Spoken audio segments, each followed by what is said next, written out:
पूरा 35 साल हो गया प्रभु में। प्रभु को महिमा मिले। Happy birthday to you, Pastor ji. Happy birthday to you. Thank you, thank you. हाँ, तो प्रभु को धन्यवाद हो। इसलिए आज मैं बहुत खुश हूँ क्योंकि मेरे ससुर जी का उधर सास ससुर का 58वां एनिवर्सरी हुआ, मेरा 35वां जन्मदिन हो गया। तो इसलिए मैं बहुत खुश हूँ। प्रभु को महिमा मिले, उसकी स्तुति हो, प्रशंसा बढ़ाई हो, और फिर से आप लोग के बीच में आने के लिए मौका दिया। और भाई जोगिंदर से मेरी बात हो रही थी जब मैं दिल्ली में था, तो मगर धन्यवाद, भाई ने फिर से आज याद किया। और मैं तो सच में आकर के थोड़ा यहाँ पर काम था ज़्यादा, तो बिजी हो गया था।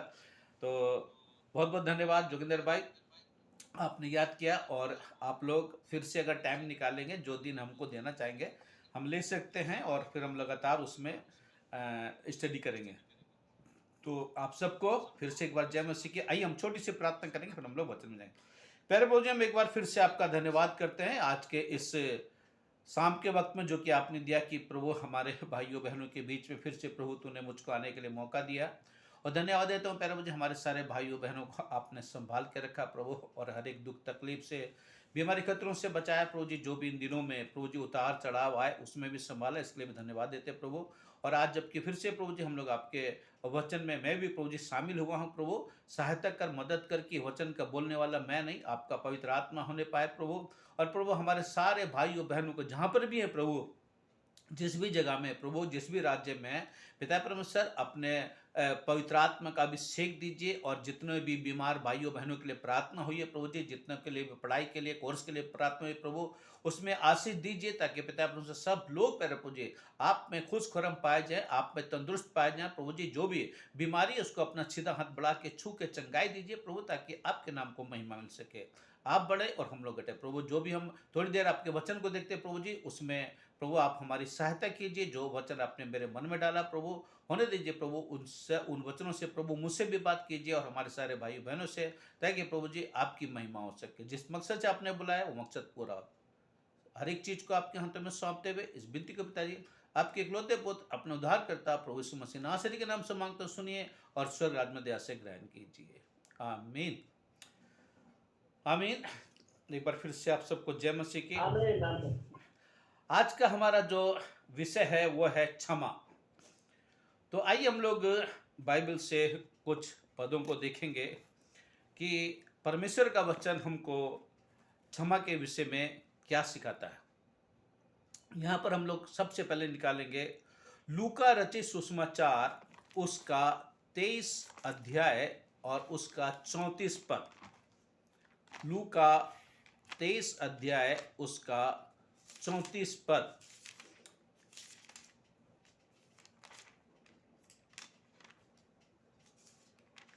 यहाँ पर इस तरीके से लिखा है कि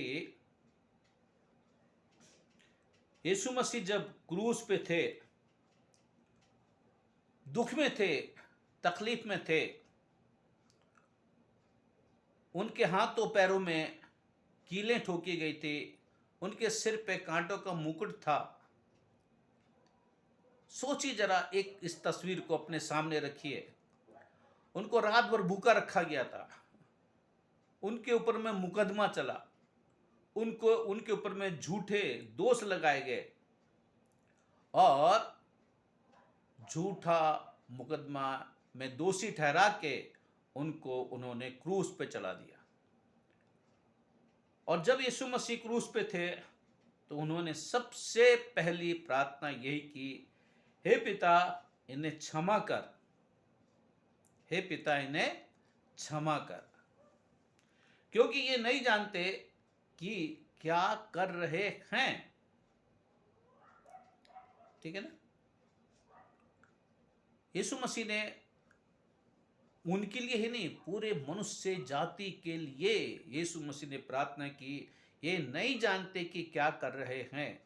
आज भी बहुत से मसीह भाई बहन भी, और बहुत से जो मसीह को नहीं जानते हैं, वो तो पाप कर ही रहे हैं, गलत काम कर ही रहे हैं, मगर फिर भी यीशु मसीह सबके लिए प्रार्थना करते हैं कि हे पिता इन्हें क्षमा कर, क्योंकि ये नहीं जानते कि क्या कर रहे हैं। जब हम बाइबल को पढ़ते हैं तो हमको बाइबल में साफ साफ मिलता है कि यीशु मसीह ने जो सिखाया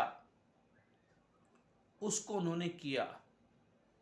सिर्फ बहुत से लीडर हैं, बहुत से नबी पैगंबर, उनको जो परमेश्वर ने कहा वो उन्होंने कहा, मगर कई बार उन लोगों को गुस्सा भी आया, क्रोध भी आ गया।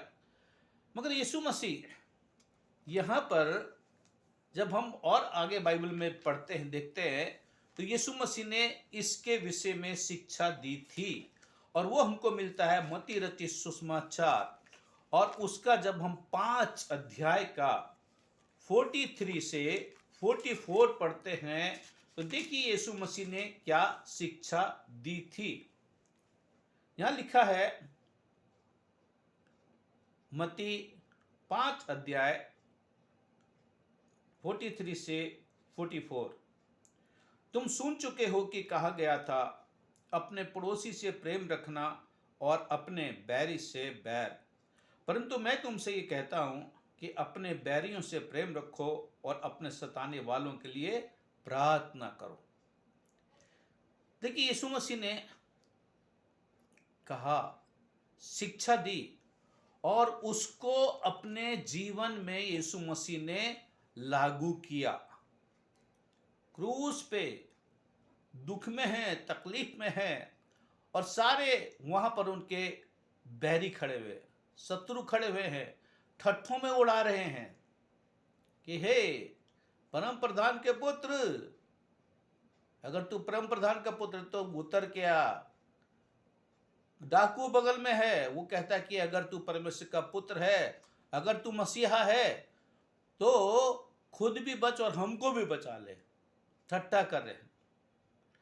मगर यीशु मसीह ने क्या कहा, हे पिता इन्हें क्षमा कर, ये नहीं जानते कि क्या कर रहे हैं। मेरे प्रियो, मेरे भाई और बहनों, हम लोग बाइबल में शत्रुओं के लिए पढ़ते कि हमको उनसे कैसा व्यवहार करना है। हम मसीह हैं सॉरी, माफ कीजिए, मेरा थोड़ा गला खराश हो रही है। तो यहाँ पर जो है हमको मिलता है कि हमको क्षमा करना, हमको परमेश्वर का वचन क्षमा करना सिखाता है। मैं लास्ट में अपनी छोटी सी गवाही भी दूंगा आपको कि क्षमा कितना बड़ा और कितनी आशीषें देने वाला है जब हम किसी को क्षमा करते हैं। ठीक है, चलिए हम लोग आगे देखेंगे। हमको सिर्फ नए नियम में ही नहीं, पुराने नियम में भी मिलता है। जब हम निर्गमन की पुस्तक उसका 23 का 4 और 5 पढ़ते हैं तो वहां पर भी देखिए हमको वचन में क्या बताया गया है कि पुराने नियम में भी हमको इस क्षमा के बारे में मिलता है। देखिए 23 अध्याय निर्गमन 4 और 5, यहाँ पर परमेश्वर ने जिन लोगों को चुन लिया, किन को चुना, इसराइलियों को अपनी प्रजा कहा और उनको सारे अपने नियम बताए। और यहाँ पर परमेश्वर शत्रुओं के लिए बता रहा है 23 अध्याय 4 पद में, यदि तेरे शत्रु का बैल या गधा भटकता हुआ तुझे मिले तो उसे उसके पास अवश्य फेर ले आना। फिर यदि तू अपने बैरी के गधे को बोझ के मारे दबा हुआ देखे तो चाहे उसको उसके स्वामी के लिए छुड़ाने को तेरा मन ना चाहे तो भी अवश्य स्वामी का साथ देखकर उसे छुड़ा लेना। देखिए यहां पर भी शत्रु के, जानवरों के लिए भी परमेश्वर चिंता करता है, सिर्फ मनुष्यों के लिए नहीं। मनुष्य तो उसके स्वरूप में है, इसलिए परमेश्वर मनुष्य को अपने स्वरूप में बनाया है। इसलिए परमेश्वर चाहता है कि मनुष्य को हम क्षमा करें, और यीशु मसीह ने मनुष्य को क्षमा करने के लिए प्रार्थना की। अगर यीशु मसीह चाहते तो उस समय क्रूस से उतर सकते थे, सबको खत्म कर सकते थे। यही चीज जब यीशु मसीह गतसमनी के बगीचे में थे, उस समय में जब सिपाहियों ने यीशु मसीह को पकड़ना चाहा, क्या हुआ? पतरस ने तलवार निकाली, सिपाही का कान उड़ा दिया। यीशु मसीह ने पतरस को कहा, अपनी तलवार को म्यान में रख। क्या तू नहीं जानता कि मैं अपने पिता से कह के सरदूतों की 12 पलटने मंगा सकता हूं? और जब हम पुराने नियम में पढ़ते हैं, उस समय अलग अलग लिखा है, मगर सबसे कम जो है वो है एक सरदूत एक रात में 84,000 लोगों को मारा। एक सरदूत। मेरे प्रिय भाई और बहनों, अगर 12 पलटने आ जाती तो उस समय पूरा संसार ही खत्म हो जाता। मगर यीशु मसीह ने पतरस को कहा कि अपनी तलवार को म्यान में रख, और उस सिपाही का कान उठा करके उसके शरीर में फिर से जोड़ दिया। यह है हमारे प्रभु यीशु मसीह का प्रेम। जो यीशु मसीह को सताने वाले थे, जो यीशु मसीह को पकड़ने वाले थे, उनसे भी उसने प्यार किया। ये हम लोग फिर आगे मनुष्य के बारे में और आगे बातों को देखेंगे। तो अब ये मनुष्य में नहीं है, हम सिर्फ यहाँ पर शत्रु से प्रेम के बारे में है। बैरियों से हमको प्रेम करना है, हमको क्षमा करना है।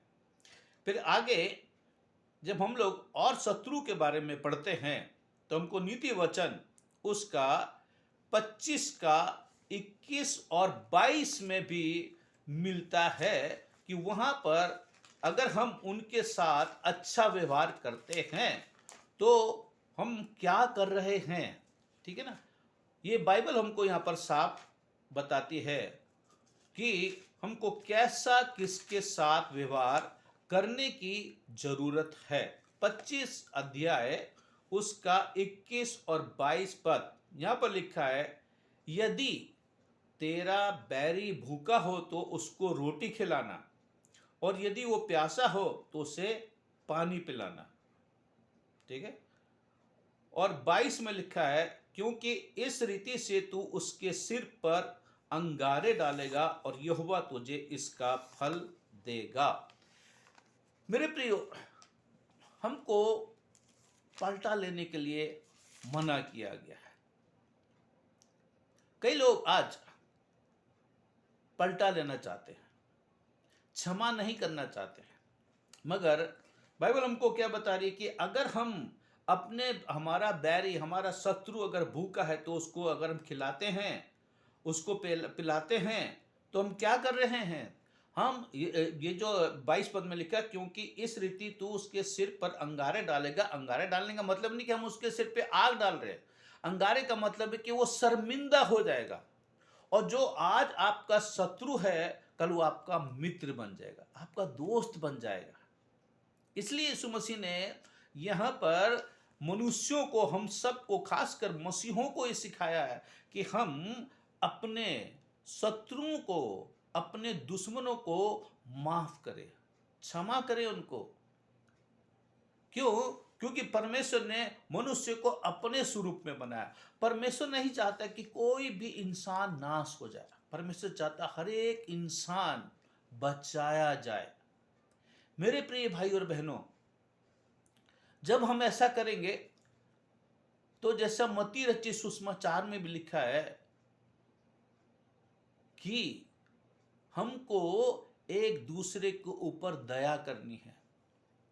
धन्य है वे जो दयावंत है, क्योंकि उन पर दया की जाएगी। अगर उसको हम दूसरे तरीके से लें तो धन्य है वे जो क्षमा करते हैं, क्योंकि उनको भी क्षमा मिलेगी। है ना? हम लोग प्रार्थना करते हैं जो यीशु मसीह ने सिखाई मत्ती में 6 अध्याय में कि हमारे पिता तू जो स्वर्ग में है, तेरा नाम पवित्र माना जाए, तेरा राज्य आए, तेरी इच्छा जैसे स्वर्ग में पूरी होती है उसे पृथ्वी पर भी हो। हमारे प्रतिदिन की रोटी आज हमें दे, और हमारे अपराधों को क्षमा कर जैसे हमने भी अपने अपराधियों को क्षमा किया है। इसके अपोजिट में देखा जाए, अगर हम अपने अपराधियों को क्षमा नहीं कर रहे हैं, अपने शत्रुओं को क्षमा नहीं कर रहे हैं, तो हम उस प्रार्थना में क्या कह रहे हैं कि प्रभु, जैसे हम अपने अपराधियों को क्षमा नहीं कर रहे हैं, हमको भी क्षमा मत कीजिए। मेरे प्रियो, इसको हमको समझना है। यीशु मसीह हमको यहाँ पर सिर्फ शिक्षा नहीं दे रहे, उन्होंने करके दिखाया। हम उसके बेटे और बेटियां हैं, हम उसके बच्चे हैं, इसलिए हमको अपने प्रभु के अनुग्रह से उसके पीछे चलना है, उसकी आज्ञाओं को मानना है, तो हमारे जीवन में प्रभु बहुत आशीष देगा। और देखिए, एक चीज मैंने खुद सीखी है ये, जब कोई अगर हमारे विरोध में होता है, हमारा शत्रु बनता है, जब हम उसको क्षमा करते हैं तो आपको एक अजीब शांति मिलेगी। आपके विरोध में कोई पाप करता है, आपके विरोध में आपका कोई विरोधी हो जाता है, जब आप उसको क्षमा कर देंगे तो आपको एक अजीब शांति मिलेगी। क्यों? वो शांति किसकी तरफ से? परमेश्वर की तरफ से। वो प्रभु हमको शांति देता है और वो देगा। अब देखिए, हम दूसरे को देखते हैं, यीशु मसीह तो क्रूस पे थे, उन्होंने तो कोई पाप नहीं किया, कोई भी गुनाह नहीं किया, उन्होंने भला ही किया, फिर भी लोगों ने उनको क्रूस पे चढ़ा दिया। हम तो कई बार गलतियां करते हैं, फिर भी हम अपने आप को सही दिखाने की कोशिश करते हैं। मेरे प्रियो, हमारे जीवन में ये चीज नहीं होनी चाहिए। आगे अगर हम लोग देखें, एक बाइबल में और भी बंदा है, यीशु मसीह तो खुदा है, एक बंदा है जो कि वो क्या बोल रहा है, जब उसके साथ में उसको भी मारा गया, उसने भी यही किया। देखिए, प्रेरितों के काम 7 अध्याय, उसका जब हम लोग 59 से 60 पढ़ते हैं तो ये कहानी मैं सोचा हम सब लोग जानते हैं, मगर फिर भी हम लोग इसको पढ़ लेते हैं। यहाँ पर हम 7 अध्याय उसका हम लोग पढ़ेंगे 59 से 60 तक। यहाँ पर इस तरीके से लिखा है, ये हम स्टीफन के लिए हम बातचीत करते हैं कि यहाँ पर जब स्टीफन को बुलाया गया और वो वहाँ पर उनको देख करके प्रचार कर रहा था, वो लोग बड़े ध्यान से सुने, मगर जब उसने कहा, क्या कहा कि देखिए, इसका नाम क्या कि हम लोग 54 से पढ़ते हैं यहाँ पर, मैं फिर मेरा मेन है 59, 50, 60। यहाँ पर ये बातें सुनकर वे जल गए और उस पर दांत पीसने लगे, परंतु उसने पवित्र आत्मा से परिपूर्ण होकर स्वर्ग की ओर देखा और परमेश्वर की महिमा को और यीशु को परमेश्वर की दाहिनी ओर खड़ा हुआ देखकर कहा। यीशु मसीह को उसने देख लिया, क्योंकि वो परमेश्वर के नजदीक उसके साथ चलता था। देखा और कहा, देखो मैं स्वर्ग को खुला हुआ और परमेश्वर के पुत्र को परमेश्वर की दाहिनी ओर खड़ा हुआ देखता हूं। तब उन्होंने बड़े शब्द से चिल्लाकर कान बंद कर लिए और एक साथ उस पर झपटे और उसे नगर के बाहर निकालकर उस पर पथराव करने लगे। गवाहों ने अपने कपड़े साउल नामक एक जवान के पांवों के पास उतार कर रख दिए। अब देखिए, यहूदी लोग गुस्सा हो गए, क्योंकि यीशु मसीह ने कहा था कि मैं परमेश्वर का पुत्र हूं। यीशु मसीह के ऊपर बहुत इल्जाम लगाए उन्होंने, और वो नहीं जानते थे कि यीशु मसीह ही मसीहा है। उन्होंने सोचा कि हमने यीशु मसीह को खत्म कर दिया, ये झूठा है।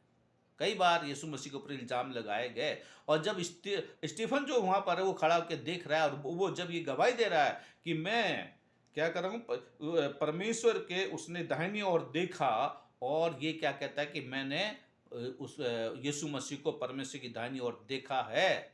वो देखो, वो खड़ा हुआ है तो, और परमेश्वर का पुत्र है, तो ये बहुत क्रोधित हो गए, और क्रोधित होकर के उसके ऊपर झपटे कि ये यीशु मसीह की गवाही दे रहा है। और उसके बाद में वो स्तिफनुस पर पथराव करते रहे, और वो ये कहकर प्रार्थना करता रहा, हे प्रभु यीशु, मेरी आत्मा को ग्रहण कर। फिर घुटने टेक कर ऊंचे शब्द से पुकारा, हे प्रभु, ये पाप उन पर मत लगा। मेरे प्रिय, देखिए, परमेश्वर के जितना हम नजदीक रहेंगे, जितना हम प्रभु के साथ में चलेंगे, उतना उसका गुण हमारे अंदर आता जाएगा।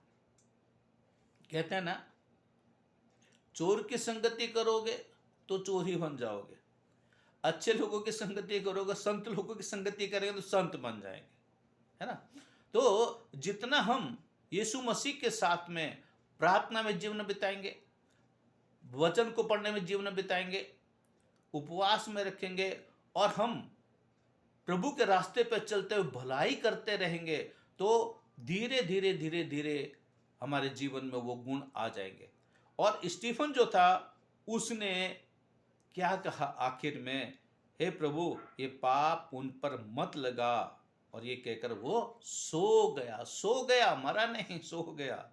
ठीक है, सोने के बारे में और हम फिर कभी बात करेंगे। तो यहाँ पर देखिए हमको क्या सिखाया जाता है बाइबल में, हमको क्षमा करना है।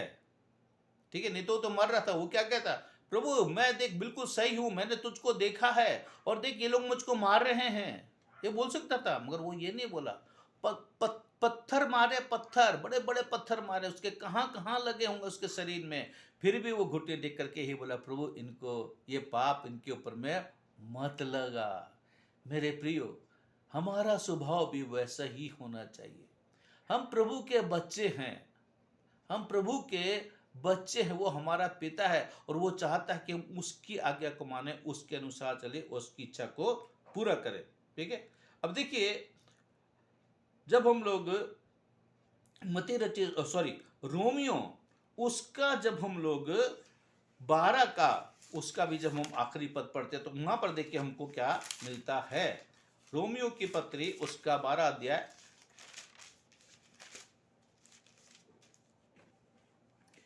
20 और हम लोग 21 पद पढ़ेंगे। यहां पर लिखा है, परंतु यदि तेरा बैरी भूखा हो तो उसे खाना खिला, यदि प्यासा हो तो उसे पानी पिला, क्योंकि ऐसा करने से तू उसके सिर पर आग के अंगारों का ढेर लगाएगा। देखिए ये भी जो नीति वचन में हम पढ़े वो यहाँ पर भी आ गया। मगर आगे प्रेरित पौलुस एक चीज और कहते हैं, बुराई से न हारो परंतु भलाई से बुराई को जीत लो। बुराई से मत हारो। बुराई तो बहुत लोग करते हैं, अगर हम भी उनकी तरह बुराई करने लग जाएंगे तो उनमें और हम में कोई फर्क नहीं होगा, है ना। और परमेश्वर ऐसा नहीं चाहता, क्योंकि यीशु मसीह इस पृथ्वी पे थे, उन्होंने सारा अच्छा किया, कोई भी बुरा नहीं किया, फिर भी लोगों ने उनको बुरा कहा और उनको सूली पे चढ़ा दिया, कोड़े मारे, कांटे का मुकुट पहनाया, ठट्ठों में उड़ाया, बेइज्जती की, उनके मुंह पे थूक भी दिया, कितना दुख उठाया, मगर फिर भी यही कहा, हे पिता इन्हें क्षमा कर, ये नहीं जानते कि क्या कर रहे हैं। ठीक है ना। आगे देखिए, और जब हम आगे चलते हैं तो हमको प्रेरित पौलुस क्या सिखाते हैं। पहला कुरिन्थियों 4 अध्याय उसका 12 पद, हम 2 पद और पढ़ेंगे, उसके बाद हम लोग उसको बंद करेंगे। आज मैं जल्दी जल्दी बोल रहा हूँ और ये आगे हम लोग थोड़ा सा आगे टाइम देंगे तो हम लोग उसको कम करेंगे, धीरे से जाएंगे। तो क्योंकि टाइम की वजह से मैं थोड़ा जल्दी जा रहा हूँ।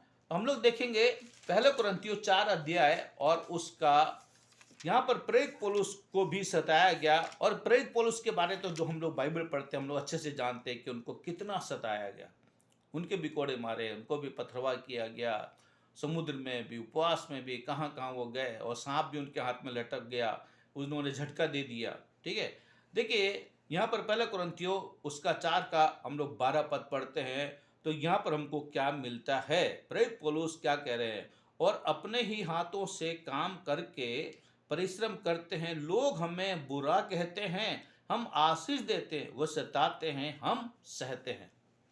यीशु मसीह ने कहा, मेरे नाम से लोग तुमको बुरा कहेंगे, मेरे नाम से लोग तुमको सताएंगे, तुम उछलना और कूदना, क्योंकि तुम्हारे पहले भी भजदक्ताओं को इसी तरीके से सताया गया। मेरे प्रियो, आज हमारे भारत देश में बहुत जगह सतावट हो रही है, हम लोगों को उनके लिए प्रार्थना करनी है। सिर्फ प्रार्थना नहीं करनी, जब हमको लोग सताते हैं हमको उनको क्षमा करना है, क्योंकि पलटा लेना प्रभु का काम है, हमारा काम नहीं है। ठीक है, मैं अब छोटी सी आपको अपनी गवाही देता हूं कि मैं मसीह में कैसे आया था। मेरे छोटे भाई का मर्डर कर दिया गया था। मेरे भाई को मार दिया था 1985 में। और उसके बाद में मेरे पास में दो दोस्त और मिल गए हमको, क्योंकि जिन्होंने मेरे भाई का मर्डर किया था उन्होंने ही उनके भाइयों का भी मर्डर किया था। हम 3 लोग इकट्ठे हो गए थे और हम तीनों लोग एक साथ मिलके उनको मारना चाहते थे, और हमने एक लिस्ट बनाई थी। हमारे पास में उनके काफ़ी दुश्मन थे जो कि उनके सामने नहीं आना चाहते थे। हमको पीछे से उन्होंने बैक सपोर्ट किया। हमको रिवॉल्वर, हैंड ग्रेनेड, कारतूस वगैरह सब कुछ दे दिए, और हम तीनों लोग एक मोटरसाइकिल में ही बैठ के चलते थे। और वहाँ पर उस समय पुलिस वाले भी जानते थे कि इनके पास में हथियार लगे हैं, मगर कोई हमको नहीं कुछ कहता था पुलिस वाला, क्योंकि पुलिस वाले भी चाहते थे कि वो लोग हमारे हाथों से मर जाए। मगर क्या हुआ, जो मेरे साथ में 2 लड़के थे उनमें से एक के ऊपर मेरे को शक हुआ कि हो सकता है मेरे साथ कुछ धोखा करेगा। तो उसी वक्त में मेरे पापा बोले, बेटा एक को तो हम खो दिए हैं, तुम जाओ अपने मौसा के पास चले जाओ, अपने काम में लग जाओ।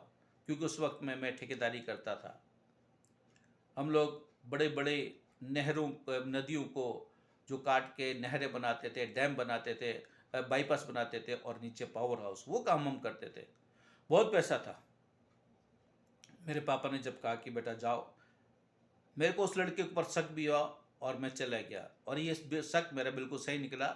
उसके बाद में क्या हो कि वो लड़का उन्हीं शत्रुओं से जाके मिल गया, और उन्होंने उसको भी अपनी बातों में फंसा करके और उसके वाइफ के सारे जेवरात मंगा लिए, उसका कैश मंगा लिया, और बाद में उसका भी मर्डर कर दिया, और मेरा नाम लगा दिया कि उसने मारा होगा क्योंकि उसके साथ घूमता था।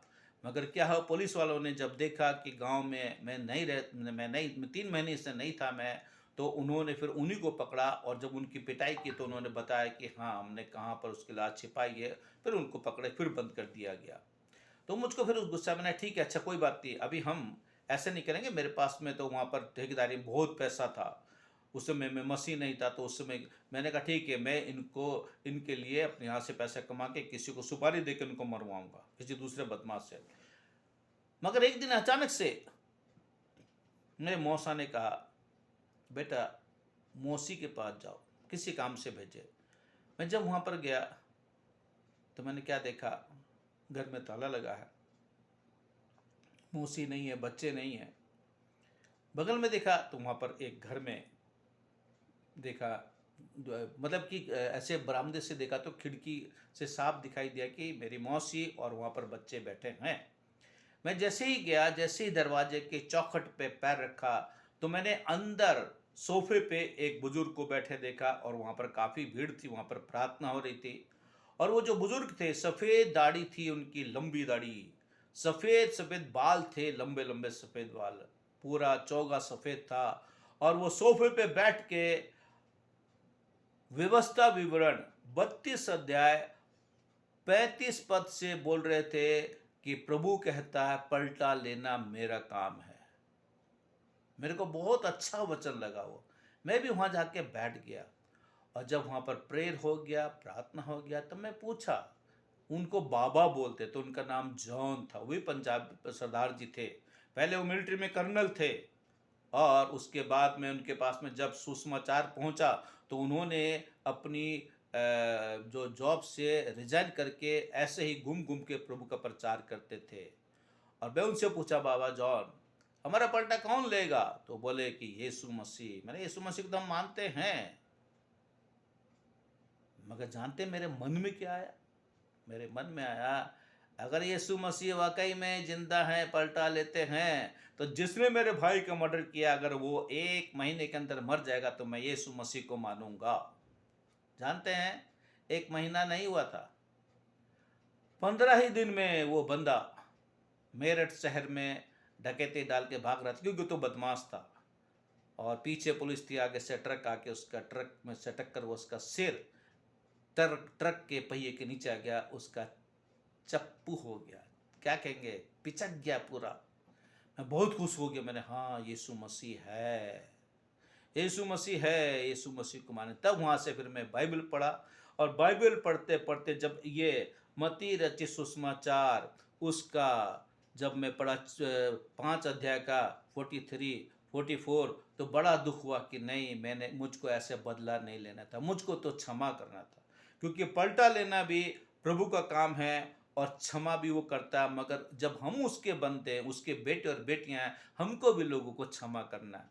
उसके बाद से फिर मेरे जो दिल में नफरत थी, वो सारी जिसका हम लोगों ने लिस्ट बनाई थी, जिसके लिए मैं सोचा था कि हम उनको सुपारी दे के मरवाएंगे, वो नफरत चले गई। वो है हमारा खुदा।